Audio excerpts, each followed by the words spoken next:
央视披露重磅消息，确定时间，轰20和新型航母或将同时亮相。好消息来的实在是让人猝不及防。敬请关注本节目，了解详情。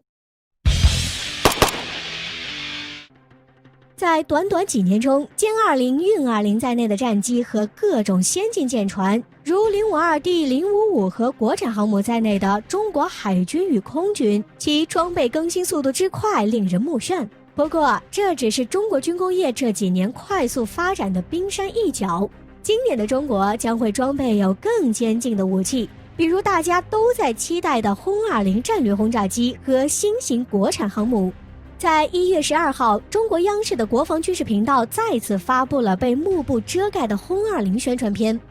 不过，与之前不同的是，这次银色的幕布却是换成了非常喜庆的大红布，并首次明确标注了时间2021，我们期待。再者，联想到最近中航工业、中国空军也频繁暗示和预热，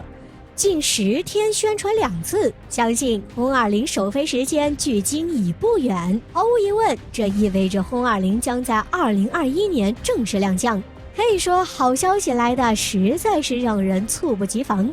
另外，值得一提的是，除了被大红幕布遮盖的轰20之外，此次央视还披露了一个重磅信息。在公布的视频中，还有一款装备被大红幕布遮盖住了。从露出的轮廓中可以看出，该装备前部宽敞平坦，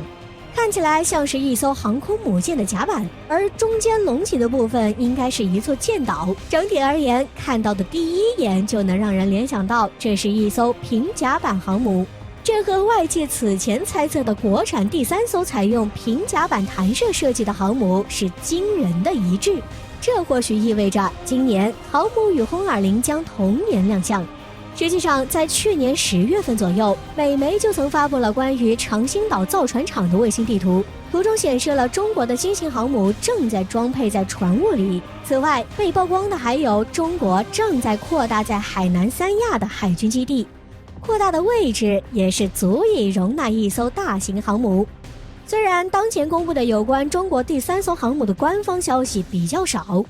是什么动力模式，具体的吨位是多少，这些详细数据都还不太清楚。但可以确定的是，得益于综合推进系统的研发，中国海军方面在船舶推进系统研发方面已经取得重大的技术突破，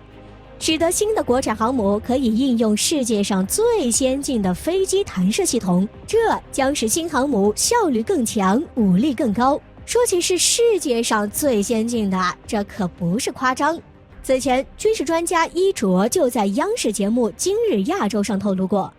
在综合动力推进系统方面，中国确实已经超过了美国。虽然目前还不知道轰20会不会与新型航母同一天亮相，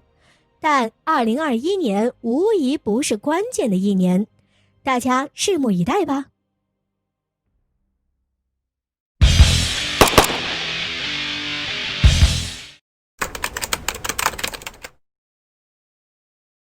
印度人的脑回路实在是异于常人，先前对外炫耀本国疫情期间死亡病例低于美国，比美国疫情防控措施做得好也就算了，前不久又扬言要有疫苗来拯救全世界，现在竟然说出接种疫苗没有任何益处，只有危害。事态已经发展到这个地步，印度国内疫情有多危急，印度人似乎一点儿都不知道。虽说死亡病例比其他许多国家都低，但这并不能作为印度为国内疫情严重找的理由。印度相关网站上近日有一篇另类的文章，仅从标题为大多数印度国民具有自然免疫力，给全部人口进行疫苗接种会造成巨大危害来看，就知道该文章内容有多反人类。在印度目前死亡病例比大多数国家低的背景下，文章的作者表示，印度人应该感到乐观。随着2021年的到来，新冠病毒在印度已经发展到了一个新的阶段，国内10亿人都对这种病毒产生了免疫力。因此，印度当前虽然拥有疫苗，但是面对这些对病毒产生免疫力的人来说，不用着急给他们打疫苗。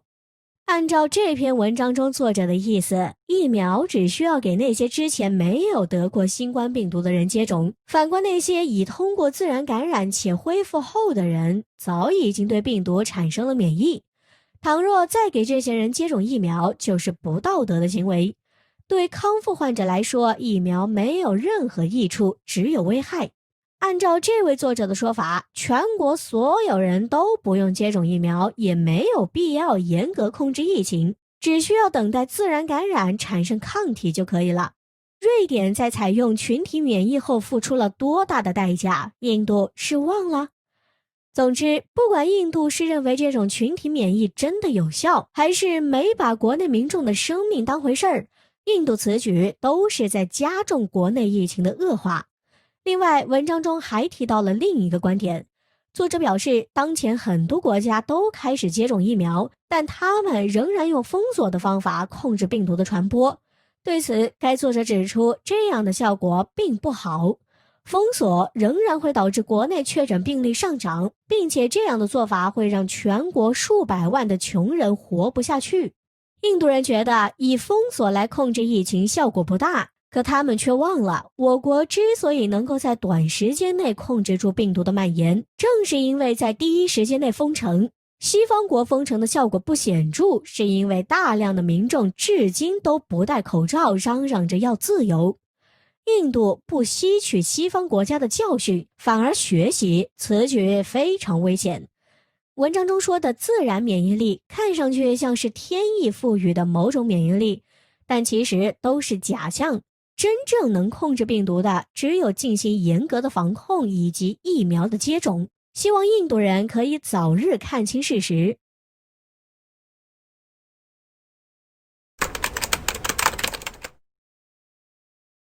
美前军官提议与俄结盟，为什么反遭俄专家回怼？美前军官语出惊人，俄罗斯转眼间变成了中国的小兄弟。敬请关注本节目，了解详情。美国海军前军官认为，在未来最佳状况是美欧结盟一起对抗中国，可现实却是欧盟开始与中国站在了一起。因此，美国需要重新考虑地缘政治结构，或许与俄罗斯结盟是个好方法。美国和俄罗斯所代表的是东西方两大阵营，几乎是水火不容。现在该军官公开站出来呼吁美国和俄罗斯结盟，可见相比之下，美国如今觉得中国更强大。为了对抗我国，美国甚至可以放弃仇恨，与俄罗斯握手言和。倘若美俄真因此结盟了，这对自苏联时期就老死不相往来的冤家，如今的和解，怎么说中国的功劳都是最大的。不过，美国海军前军官的这一提议反倒惨遭俄罗斯专家的回怼。据悉，此次美前军官给出美俄结盟的理由，是因为他表示俄罗斯在与中国关系中，俄罗斯更像是一个小兄弟。对此，美前军官的话立马遭到了俄罗斯专家的解气回怼。俄罗斯专家公开对此进行了激烈的反驳，他明确表示，对俄罗斯而言，与美国和英国等国家建立联盟将不可避免地造成俄罗斯的国家安全利益受到损伤。与其说美国是在提议，倒不如说是变相的挑衅行为。以美国的性格，该国可不像是会遵守什么规则的国家。这些年来，美国和俄罗斯的关系越发紧张。在这样的背景下，同意跟美国结盟，难保美国不会有什么阴险目的。保险起见，不管美国出于什么样的目的，